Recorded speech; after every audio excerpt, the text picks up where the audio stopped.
I'm in prison, laying in the bed in medical. This is like emergency medical. I feel like I'm going to die. I'm like in and out of consciousness. I'm pasty, pale white. I probably lost like 25 pounds within the last 3 days. I can't eat absolutely anything. I'm just in and out of consciousness. Waking up cold and clammy 1 second, waking up again the next. I'm talking about drenched, pouring down in sweat. I feel like I'm going to die, for real. Then I wake up and I see this guy come in the room, dressed really weird. It's an elderly man. And he's got on this COVID mask. This is years, way before COVID even hit. It's 2008. He's got on this big mask. I've never even really seen those type of masks before, unless like in a dentist's office. He comes in the room. I'm coming to look at him. He sits down on a stool next to me. He has a little briefcase. He sets it down on his lap, opens it up, put gloves on. Doesn't even say anything to me. Doesn't introduce himself, doesn't tell me what he's doing. I have no energy in my body to even ask. And honestly, at this point, I'm fighting for my life. I'm just praying and hoping that like this guy's here to help me somehow. Obviously, like I can register that he's a doctor or something, some type of nurse in the medical field. And he puts his gloves on, he goes back in his little suitcase, and he pulls out this long, tiny metal rod. Looks like a needle. And as he begins to speak to me, he has this weird accent. I don't know if he's from like Germany or from Russia, but he's definitely like from Europe. He tells me to put my head up and that this is gonna hurt for a second, but he needs to take a test. He puts my head up, pulls my nose back, and slams this metal rod, super long, tiny, like a needle, way up my nose. Feel like it hit my brain. It hurt so bad, I immediately jerk. And I'm like, like tears are coming down my eyes. He's like, I'm sorry, we need to do it one more time. And immediately I'm trying to fight him. He said, we need to do this one more time. Does the same thing on this side. Boom, it hurts so bad. This man doesn't even say anything. Packs up his stuff and leaves. The swine flu, 2008, in prison. All right, good afternoon. This is State of Florida versus Stephen Testo with multiple cases before the court. Yo, what's poppin', fam? It's your boy E.I. the King, and this is the Incarceration podcast, where I talk about prison, pre, post, and present, and how everything that I experienced throughout my incarceration has forever changed my life. This is the Incarceration. Forever Convict family, listen, we are on the journey to 50,000 subs. Thank y'all, we're already at 17,000 subscribers. So listen, if you have not yet subscribed to this channel, please go ahead and scroll down and do so right now. If you know anybody else who's interested in prison content, go ahead and share this channel with them. And if you've done any time, I'm talking about in the county jail, state pen, federal prison, even drug programs, treatment centers, whatever, go ahead and contact me at eithekingbooking. I can interview you through Zoom. Or if you just want to put your stories in the comments below, man, share your experiences. If there's anything that I haven't talked about yet that you want me to touch on and speak about, go ahead and drop it in the comments. And listen, man, we got so much more fire content coming your way. But in the meantime, let's go ahead and continue to blow this channel up to 50,000 subs. All right, so I'm at the river. This is Indian River. I'm 18 years old, and in the state of Florida, they got what is called JIT camps, like youthful offenders. And that's whenever you don't go to an adult prison. It's still adult prison, but it's 25 and under. So the river was specifically for 18 and under. Wow, the most craziest, savage, ratchet JIT camp that you could ever even comprehend. I got detailed stories of my experience there at the river in a series called The Incarceration. It should be at the end of this video, if you can go ahead and go to my playlist and look for The Incarceration. But anyways, this is where I'm at right now during my prison bid. I'm at the river. Gangland, and of all places, I'm in the worst dorm on the entire compound, the dungeon. K3. All these jits got life, 25, 45 years, 15 years, 10 years. And me, maybe only a couple other guys. I got like 2.5 years. I shouldn't even be there. But only reason why I'm in the dungeon is because they don't have no more room on the pound. And it's just always my luck. I always end up at the worst of the worst places. At the river, in the dungeon.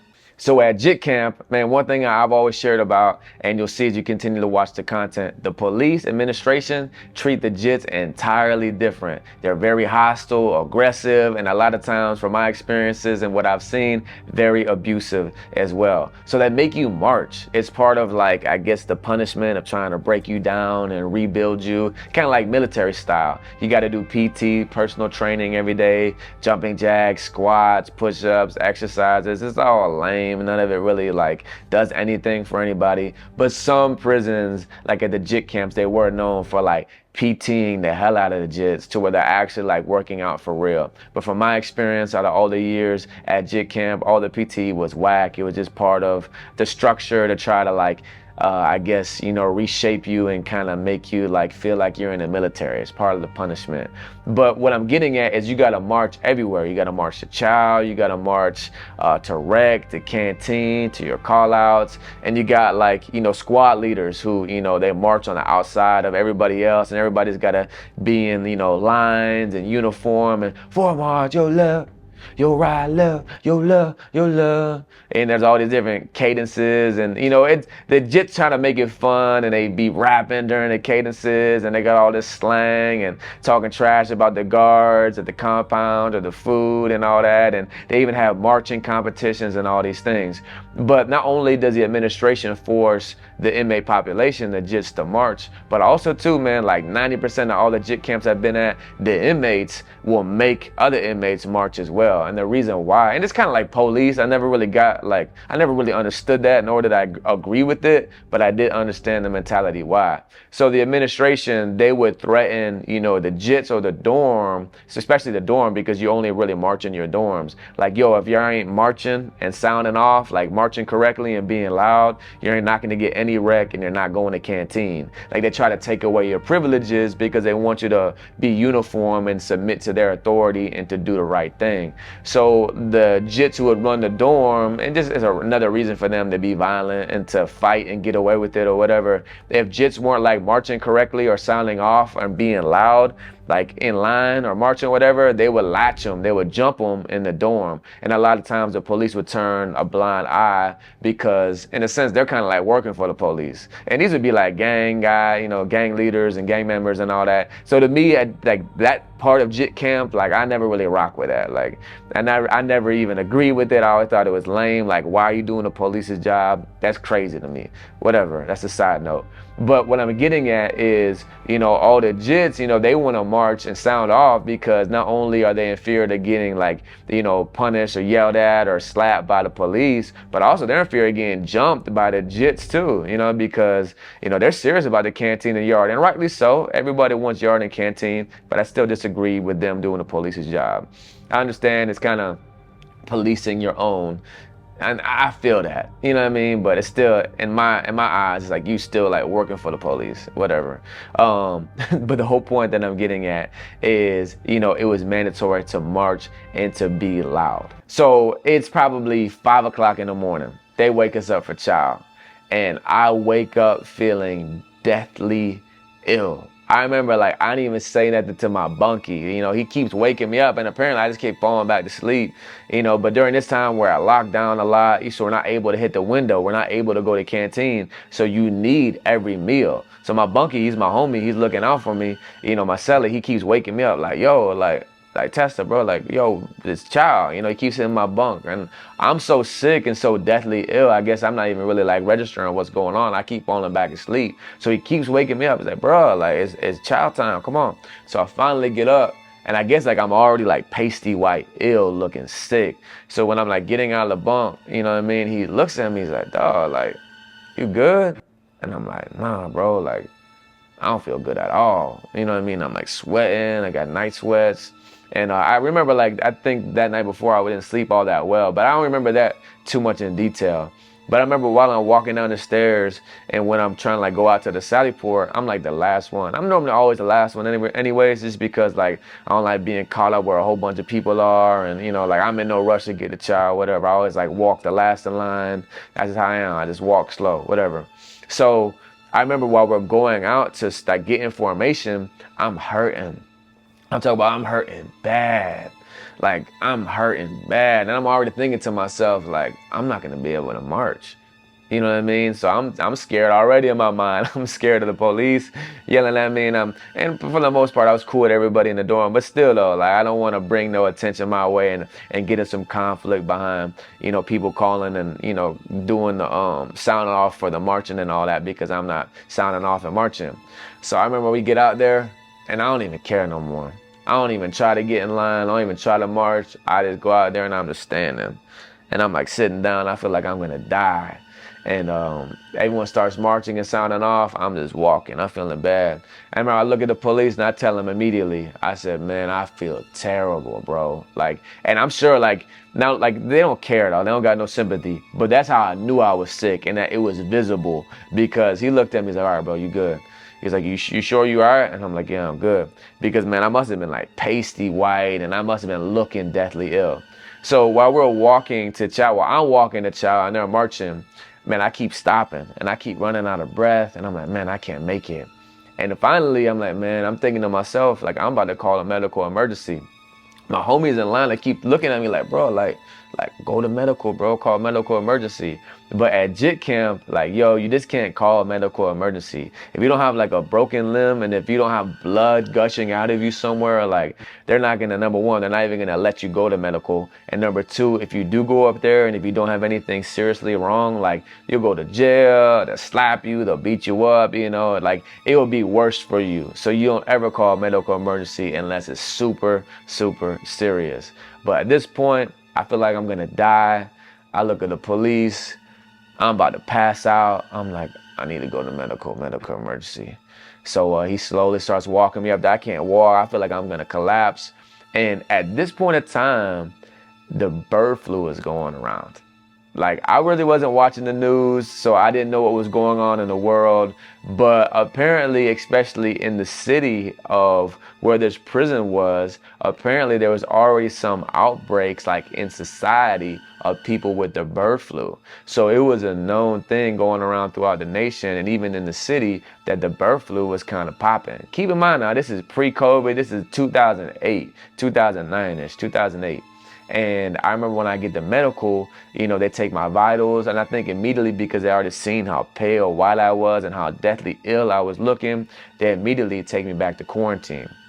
I've never been to quarantine before. I don't know what's going on. It's a little side room back in medical. They take me back there, they lay me down, and I just pass out. I just thank God that they believed me and they got me away from trying to march or the dorm with no AC. It's summertime, it's super hot, and I'm in AC in quarantine. And I remember just thanking God, you know, that I made it there. But I'm in and out asleep. I'm in and out of consciousness. I'm just passed out. They keep bringing me trays, you know, for lunch, for breakfast, lunch, dinner. I can't eat nothing the whole first day. I remember the following day, I'm starving. They keep trying to give me these liquids. Pretty sure they put an IV in me. But I remember they keep bringing me the solid food and I can't eat it. So I'm just begging for them. Like, I'm just fiending for applesauce. So like, it's crazy to like ask to order something. You know what I mean? That's ludicrous at JIT camp to even think that would happen. But I'm just praying, asking God to please bless me with favor. And I just asked the nurse, I'm like, is there any way, like I can't eat anything. Can y'all please just bring me like a whole tray of applesauce? And bro, they brought me like two big old, by the favor of God, they brought me two big old styrofoam trays full of applesauce. And I was actually able to eat some of it and then get some food on my stomach. So for the next couple of days, that's all I was eating, was nothing but straight applesauce. Every now and then I try to like eat the bread, but it was too hard on my stomach. And I remember, I don't think I was really throwing up at all. I think I had diarrhea. Yeah, I'm pretty sure I had bad diarrhea if I remember correctly. But I remember, man, I just had a bad fever, sweats, And around this time, I remember hearing like the nurses and especially the officers. The nurses really wouldn't tell me this, but it'd be the officers who would like kind of be like scared because they had to watch me. They had to have the officer in there watching me. As a JIT, you know, you kind of have to have like surveillance on you. So I remember the officers would be the one like, man, you better not give me no bird flu, dog. And I'm like, what is the bird flu? And that's when I remember when I first heard about it. So my fever, I think initially was like over 101 or something, 102. It's like super high. You know, that's why they, you know, quarantined me so quickly. And man, I just remember like there's been a few times in my life when I said my death prayers. And I think this is probably the most profound time that I remember, to where like I really genuinely and honestly thought I was gonna die. For real. For those of you who have never been to prison or jail, or but for those who have, you already know like to be sick, number one, sucks generally in life, you know, just regardless. But to be in prison, to be in jail, to be in a facility being sick is the worst. When you barely get any medication or any like medical attention, oh my gosh, man, it sucks, miserable. So this is like a time where I'm genuinely like asking God to forgive me for all my sins. I'm praying for my family, my kids. I'm like, Lord, into your hands I commit my spirit, God. You know, like I for real like swore I was gonna die. And that's when, you know, I think it was maybe the third day is when that doctor came in, like I mentioned in the beginning. Some guy from another country came in masked up, didn't even tell me who he was, and freaking was slamming these tiny little metal rods up my nose and putting it in like a vial to like test whatever. And he didn't explain anything, he left. To this day, I never got no test results back. I never got no explanation of what happened or who he was or what that was for. I'm assuming and thinking maybe it was him testing to see if I had the bird flu. But after a couple of days, maybe it was like 4 to 5 days, I eventually was like let back to be able to go back to my dorm, to go back to my cell. And I remember when I got back, everybody was like clapping for me, like, hey, test is bad. Like, you know, I didn't die. Everybody's laughing and clowning. But I remember the first thing that everybody says, like, number one, I looked better because I had like my color back. But everyone's like, dang, dog, you lost a lot of weight. And this is whenever I first went to prison, so I started working out real heavy and gaining a lot of size. But I remember right when I came back, everybody was like, dog, you lost a lot of weight. And it's because I just wasn't eating anything. So again, as I always say, man, don't go to prison so you don't have to worry about being sick in prison. But again, for those of you who are interested in prison style content, we got plenty, unlimited more prison stories to come. So if you have not yet subscribed to this channel, please go ahead and do so. Go down and hit subscribe right now. If you've been at any facility, county jail, state prison, federal prison, drug programs, treatment, whatever, share your story, put it in the comments below, or email me at eithekingbooking@gmail.com, and maybe we can set you up for an interview. You can pull up on me, I'll pull up on you, or we'll do it over Zoom. But also to remember, I am a rapper. My name is EI the King. You can find my music on all platforms. I also have another YouTube channel. It's my official artist channel, EI the King. I also have another podcast. It's called Let Me Talk Bro Podcast. All I do is talk about music, life, ministry, and it's more personal about myself in general. Y'all go ahead and check that channel out as well. Until next time, it's your boy EI the King, and this is the Incarceration Podcast.